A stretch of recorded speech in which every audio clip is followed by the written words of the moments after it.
चलिए देखिए NCERT exercise 5.1 class 9th NCERT exercise 5.1 Euclid geometry question number 1 ध्यान समझिएगा है।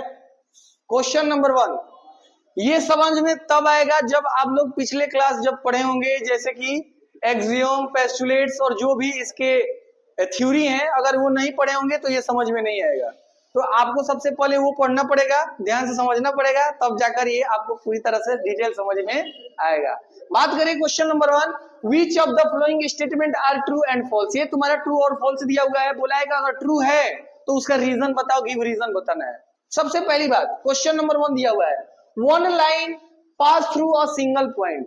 क्या एक सिंगल पॉइंट से एक ही लाइन पास करता है क्या, कि इन्फिनाइटली पास करता है? बोलता क्या नहीं है तू सब? किसी एक पॉइंट से कितने लाइन पास हो सकते हैं? इन्फिनाइटली लाइन पास कर सकते हैं। यानी क्वेश्चन क्या लिखा हुआ है, only one line pass through a single point, यानी सिंगल पॉइंट से केवल एक लाइन पास करता है। ट्रू या फॉल्स? फॉल्स। फॉल्स।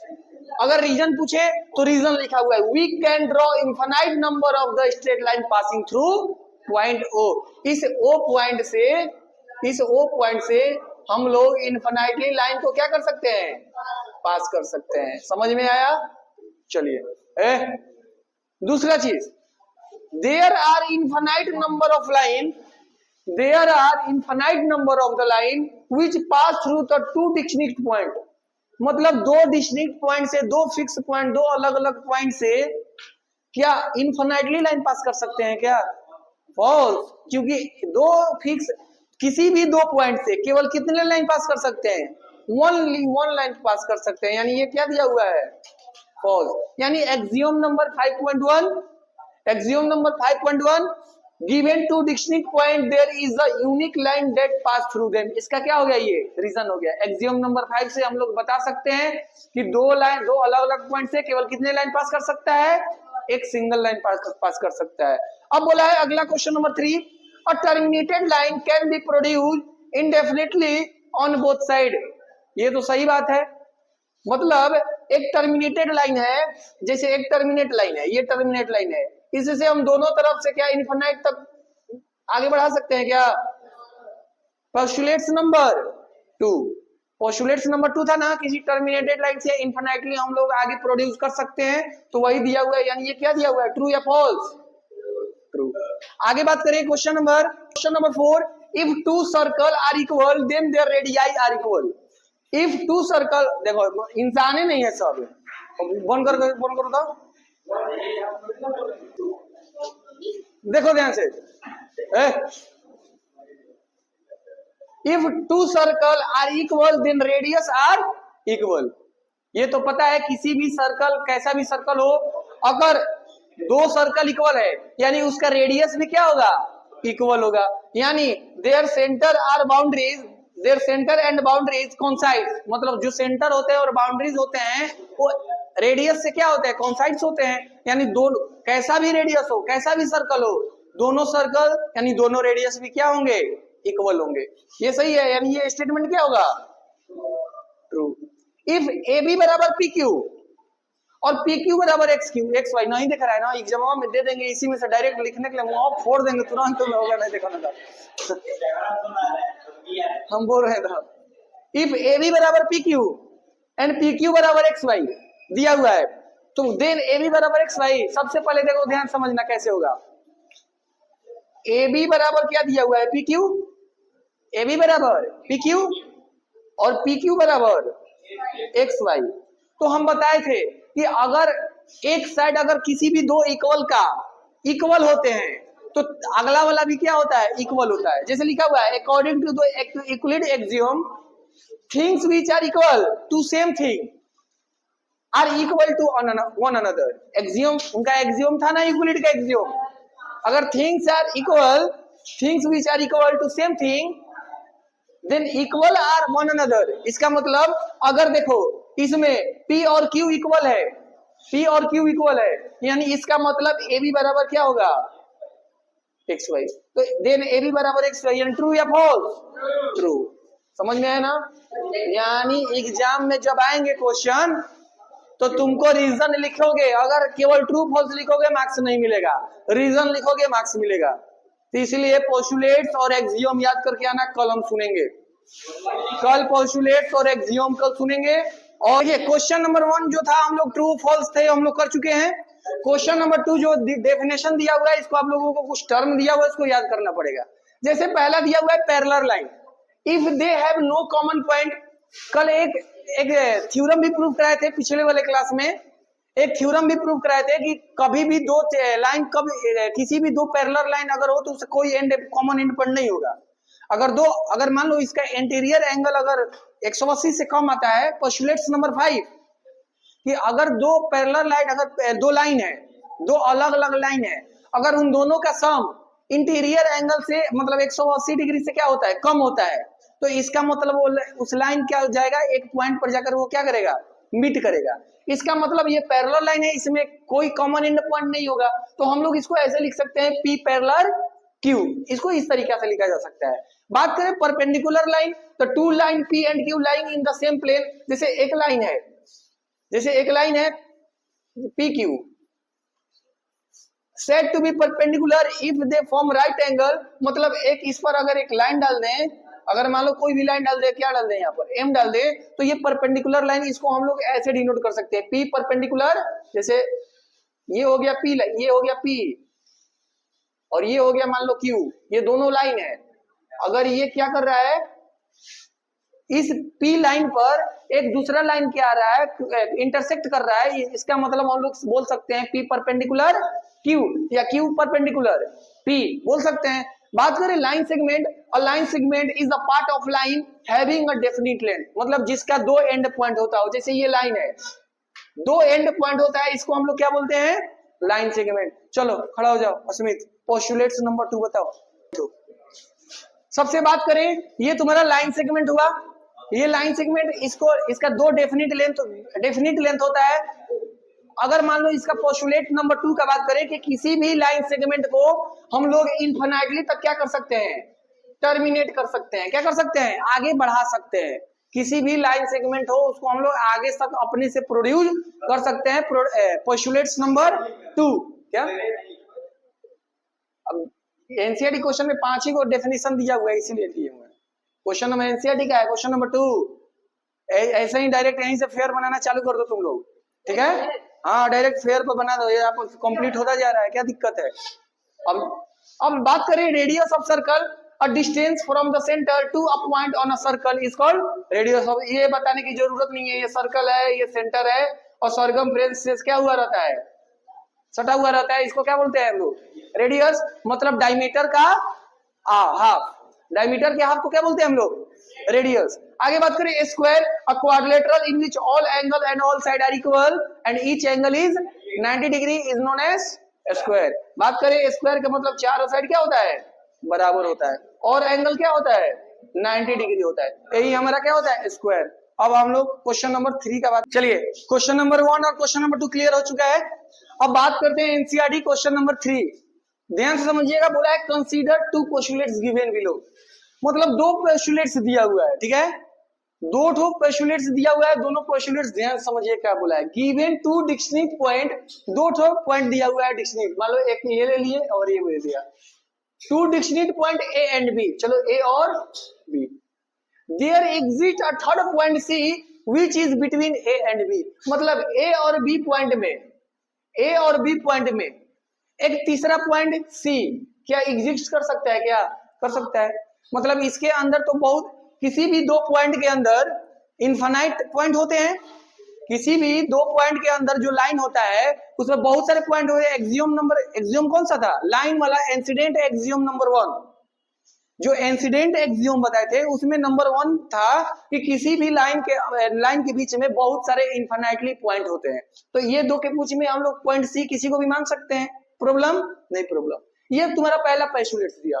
दूसरा पोस्टुलेट ये दिया कि there exist at least there 3 point are not on the same line, ये भी सही बोल रहा है, ये भी सही है और ये भी सही है। क्या बोला है, there exist at least 3 point are that are not on the same line, मतलब 3 अलग अलग पॉइंट कभी एक लाइन में सेम नहीं हो, कभी एक लाइन में सेम नहीं होगा। जैसे एक ये पॉइंट हुआ, एक ये पॉइंट हुआ, एक ये पॉइंट हुआ, मान लो ये हुआ ए, ये हुआ बी, ये हुआ सी, क्या ये तीनों एक लाइन में आएगा क्या?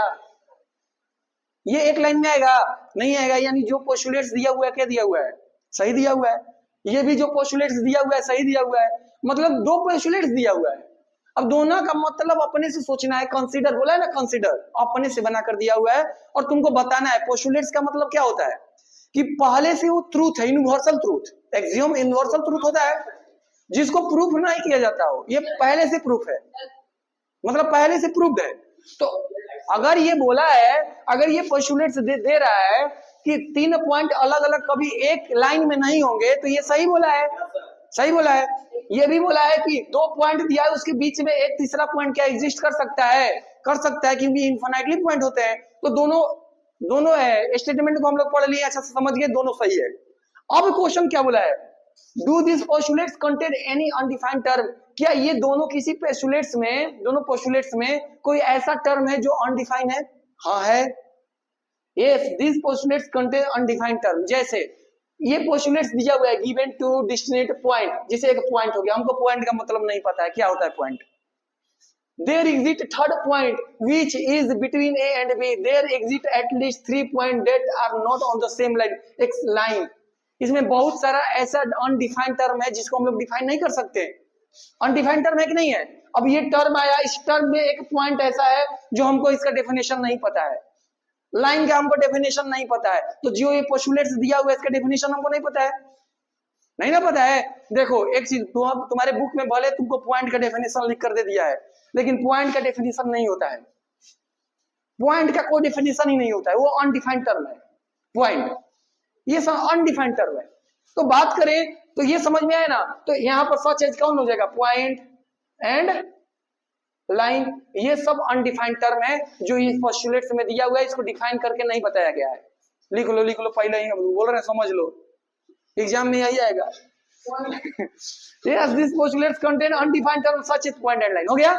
अब आगे देखो, are these postulates consistent? जो ये postulates दिया हुआ है ये क्या consistent है? consistent का मतलब क्या होता है पता है क्या? consistent का मतलब क्या होता है? देखो कौन पूरा बंद कर दिया उसको, खत्म है, गाते लग जाए, खोलो उसको।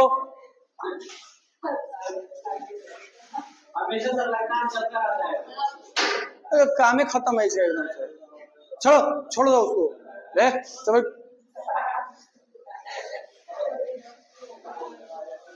देखो एकदम ने काम खत्म, इसका ना सब बुद्धियों गई ले ज्यादा है। कंसिस्टेंट का मतलब ये होता है कि जिसका सिचुएशन, मतलब जो स्टेटमेंट है वो क्या है? अलग अलग। इनकंसिस्टेंट का मतलब जिसका क्या बोलते हैं, स्टेटमेंट क्या हो? सेम।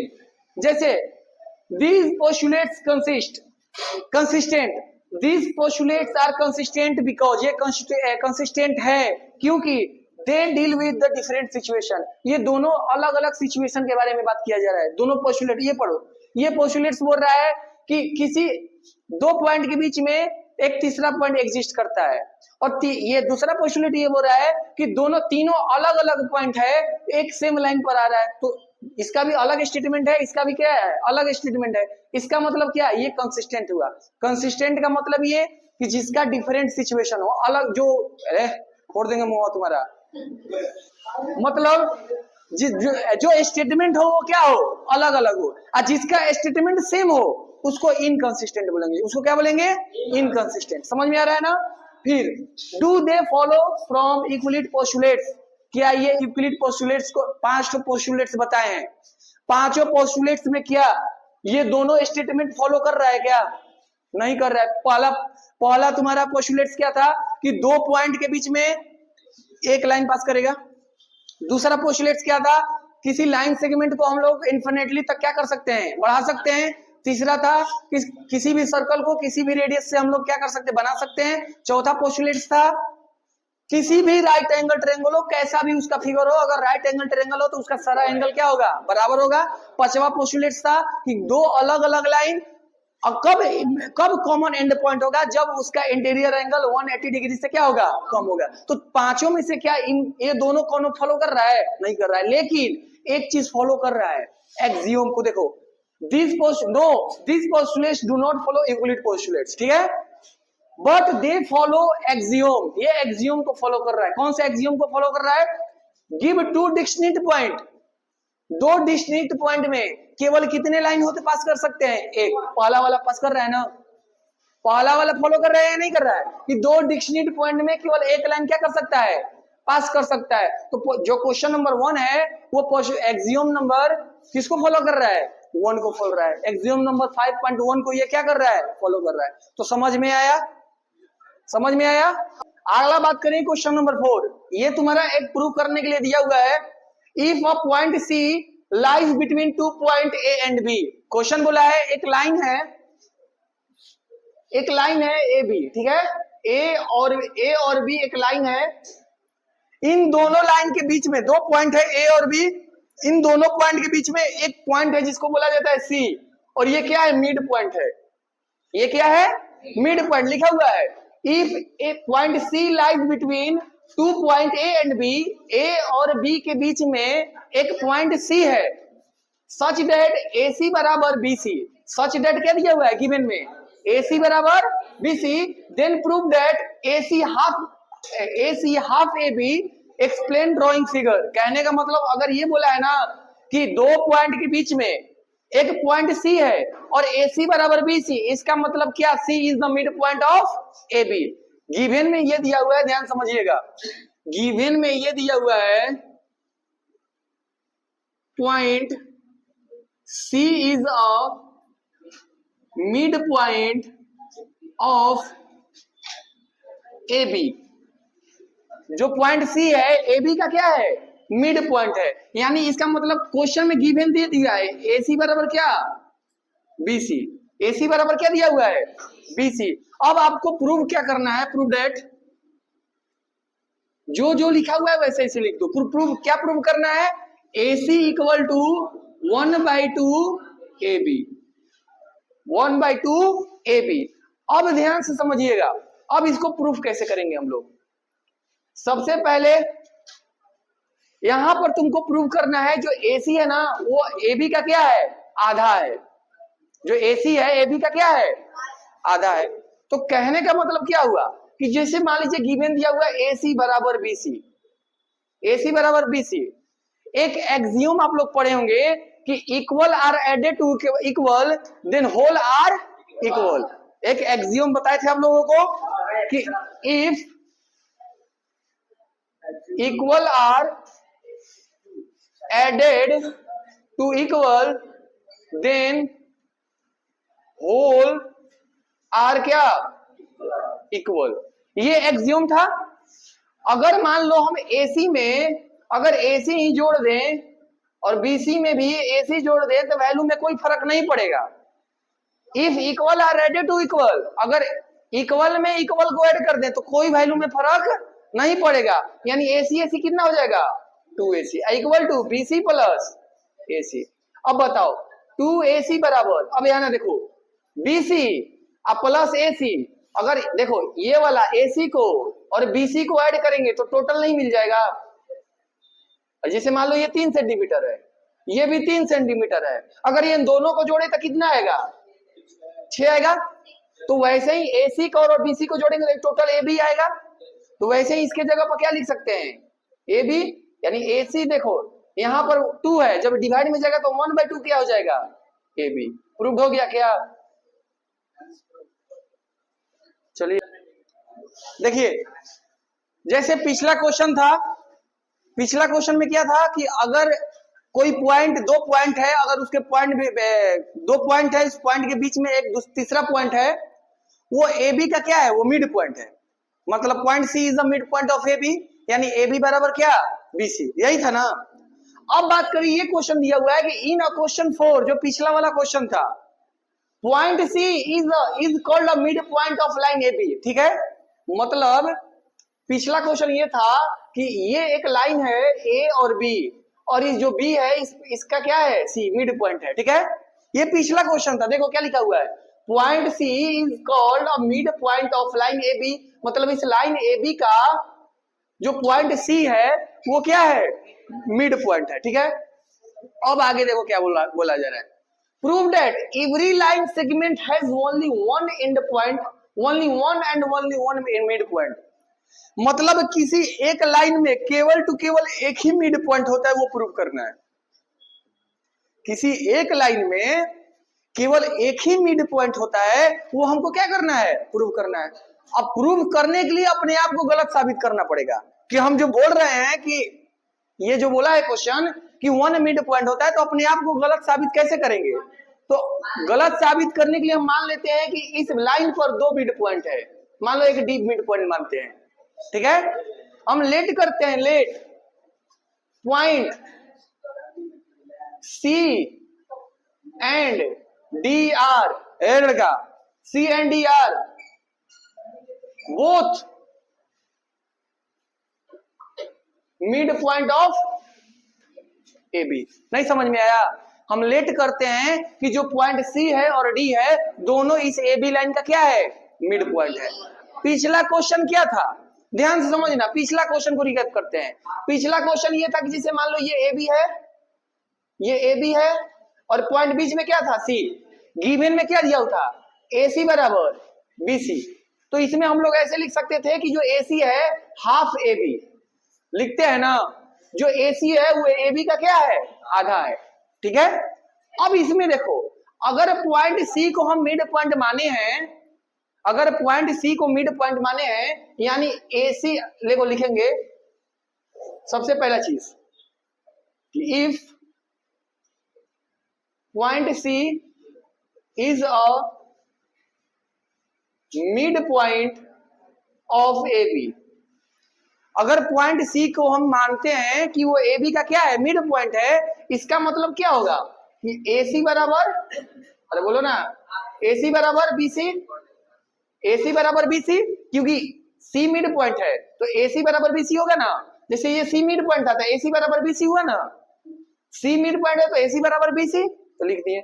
अगर ए सी बराबर बी सी है अकॉर्डिंग टू क्वेश्चन नंबर 4, तो ये क्या हो जाएगा, ए सी बराबर हाफ ए बी, अरे नहीं होगा, इक्वेशन फर्स्ट, इक्वेशन क्या मानेंगे इसको, फर्स्ट। वैसे ही अगर हम लोग सी को माने हैं, वैसे ही अब किसको मानेंगे, डी को। If point D is a mid point, बात नहीं, mid point of A B, ध्यान समझो। अगर पॉइंट डी को मिड पॉइंट माने हैं, यानी एडी बराबर डी बी, नहीं होगा। अगर जैसे यहां पर सी है तो ए सी बराबर बी सी माने ना, अगर इस जगह पर डी होता तो हम क्या मानते हैं, एडी बराबर बीडी, एडी बराबर बीडी। वैसे ही यहां पर क्या मानेंगे, एडी बराबर बीडी, इसका मतलब जो एडी होगा वो हाफ ऑफ क्या होगा, A B equation second. From equation first and second, from equation first and equation second से इसमें एक एक्सियोम आ रहा है, बताओ एक्सियोम नंबर लास्ट वाला है कौन, things which are equal to another are equal. अगर ये दोनों इक्वल हैं, देखो क्या बताए थे, अगर एलएचएस में एलएचएस अगर इक्वल है तो आरएचएस अपने आप क्या होंगे, इक्वल। अगर आरएचएस इक्वल है तो एलएचएस अपने आप क्या होंगे, एक्सियोम से। यानी देखो यहाँ एसी बराबर एडी है, एसी एडी है, और यहाँ पर हाफ ए बी है या नहीं है, यानी आरएचएस दोनों इक्वल है तो एलएचएस अपने आप क्या होगा, equal. From equation first and second से तुम्हारा एसी बराबर क्या हो जाएगा, एडी। अरे नहीं समझ रहे हो, एसी बराबर एडी हो गया, इक्वेशन फर्स्ट एंड सेकंड से मुंह का बंद किया है, बोलो ना, अरे नहीं समझ में आया। एसी बराबर एडी, यानी क्वेश्चन क्या दिया हुआ है, एसी बराबर एडी। अब देखो ध्यान से समझना, अगर एसी बराबर एडी दे दिया, एसी बराबर एडी दे दिया, इसका मतलब क्या कि जो हमने स्टेटमेंट लिया था यहाँ पर कि C and D are both mid point of A B, लेकिन इस स्टेटमेंट में क्या रहा है, एसी बराबर डी सी। जब इसको प्रूव किया जा रहा है, दोनों इक्वेशन को इक्वेट किया जा रहा है, तो एसी बराबर एडी आ रहा है। इसका मतलब क्या कि जो है पूरा टोटल एसी है वो केवल एडी के बराबर है, और टोटल एसी किसके बराबर है, एडी के। तो ये क्या कभी एक ये वाला लाइन है कभी ये वाला लाइन आपस में बराबर होगा क्या? बताओ तो थोड़ा सा। ये वाला लाइन आपस में कभी बराबर होगा क्या? तो जब बराबर नहीं होगा तो हम लिखेंगे this is contradiction, this is contradiction. Our assumption is wrong. Our assumption is wrong.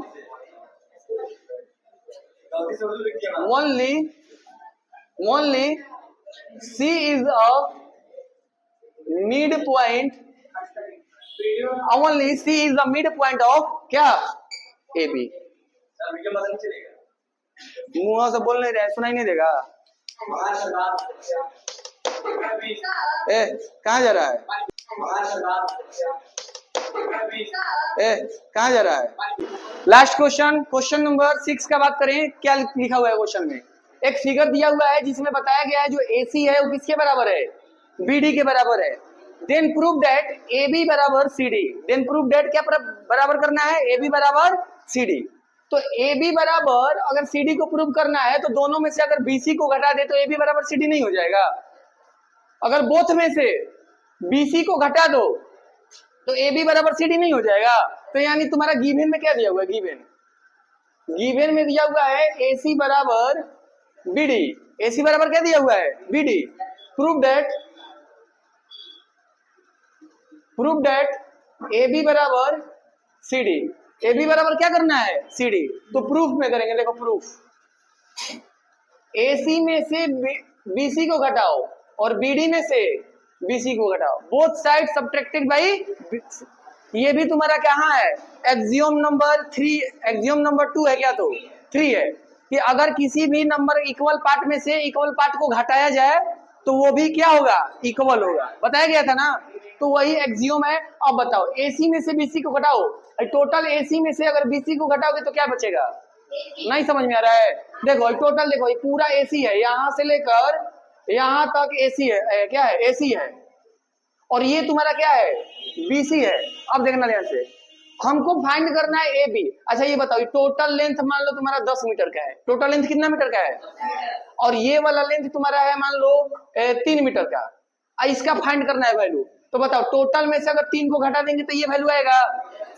इस टोटल में से इस 3 को घटाएंगे तो ये वाला वैल्यू नहीं आएगा। यानी 10 - 3 क्या किए? 7। वैसे ही देखो इस टोटल AC में से अगर BC को घटाएंगे तो क्या आएगा? AB। तो यहाँ क्या लिखेंगे? AB। ये टोटल BD है। BD में से BC को घटाएंगे तो क्या बचेगा? CD। तो BC बराबर AB बराबर CD। देखो प्रूव्ड हो गया। बस इतना ही करना था। एनसीईआरटी का टोटल क्वेश्चन कंप्लीट हो चुके हैं। और रहा बात क्वेश्चन नंबर 7, वो एक एक्सियोम है। क्वेश्चन नंबर 7 क्या है? एक्सियोम है। उस एक्सियोम को लिख लीजिएगा। यहीं पर एनसीईआरटी का चैप्टर यूक्लिड ज्योमेट्री का खत्म होता है। और